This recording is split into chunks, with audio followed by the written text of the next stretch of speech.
په دې ځای کې غواړو په دې هکله باندې بحث او خبرې وکړو چې د زاویې د ناصف تیوري څه شی ده او وروسته به بیا همدا تیوري یا قضیه موږ او تاسې ثابته کړو.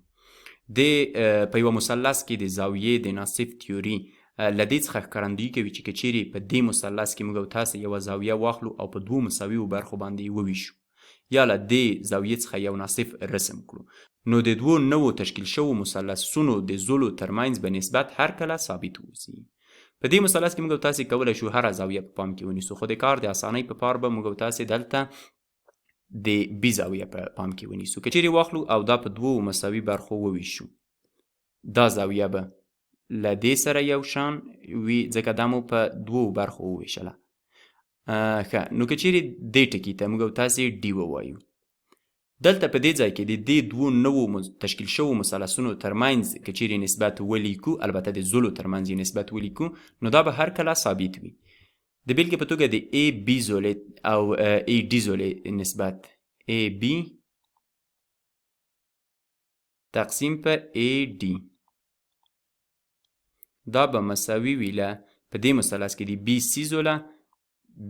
سی زوله تقسیم په سی ډي زوله.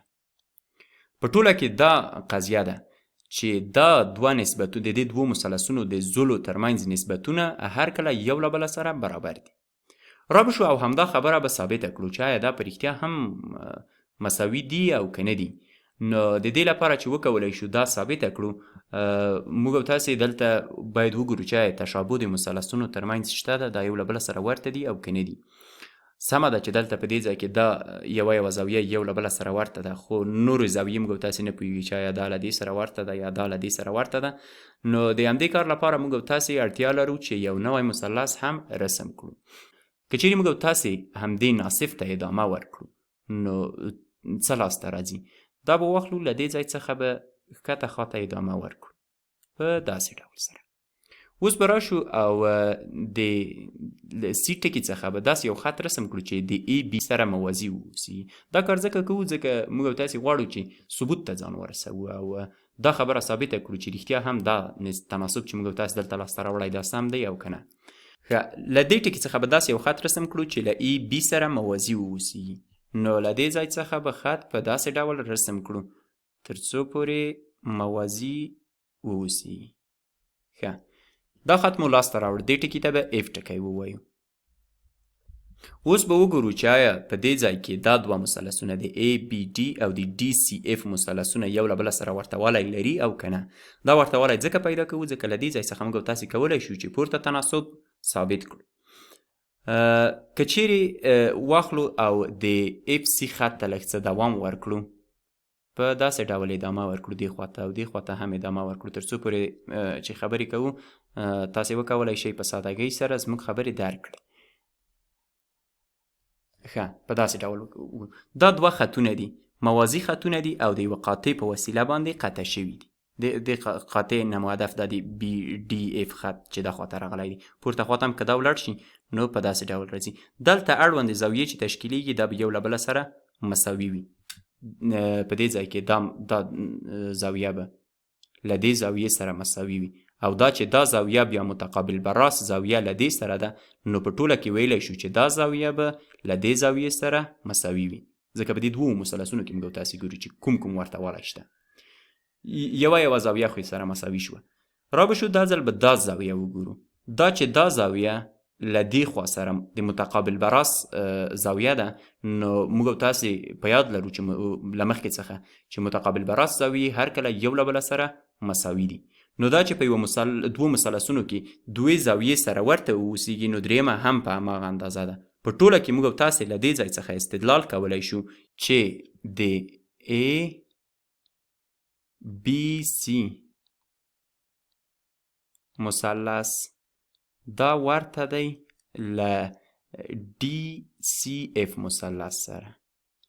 DCF مثلث سره دا موږ او تاسې له زاویو څخه دا خبره پیدا کړه، ځکه په دې ځای کې درې واړه زاویې یو له بله سره یو شان دي. او همداراز له مخکې موږ او تاسې درلودله ومو ویل چې دلته د سی اف خط د ای بي سره موږ او تاسې موازي رسموو، نو دا خبره به هم ولیکو تر څو پورې د استدلال په ډول پاتې شي. دا به ولیکو ای بي خط دا موازي دی له اف سی خط سره. ښه، اوس مو دا لاسته راوړل تر دې ځای پورې دا معلومات. ګورو چې دا دوه مثلثونه یو له بله سره ورته دي. البته دا مثلث او دا مثلث دلته به په نښه کړو چې تاسو څخه ګډوډ نه شي.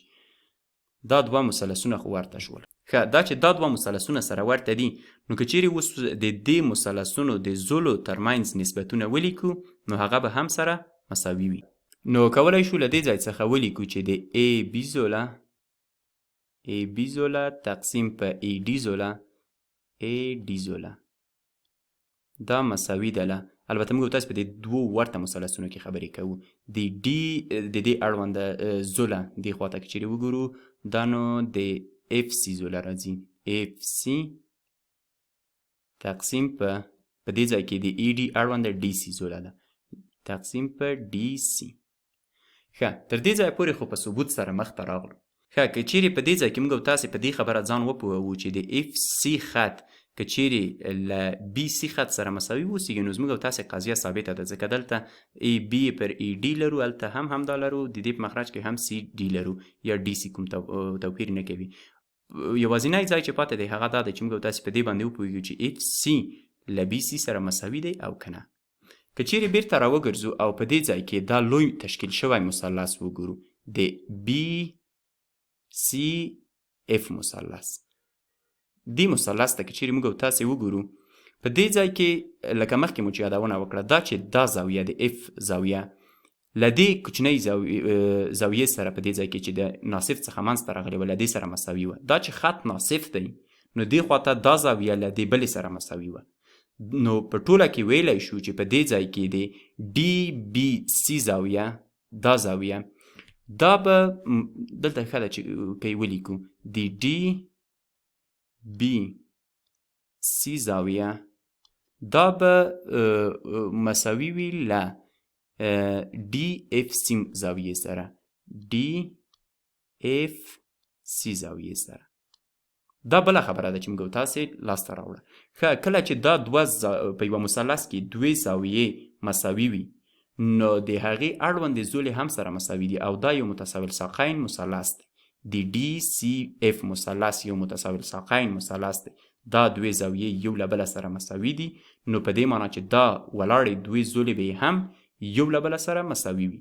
نو له دې خبرې څخه استدلال کولی شو چې بي سی زوله مساوي ده له اف سی زولې سره، اف سی زولې سره.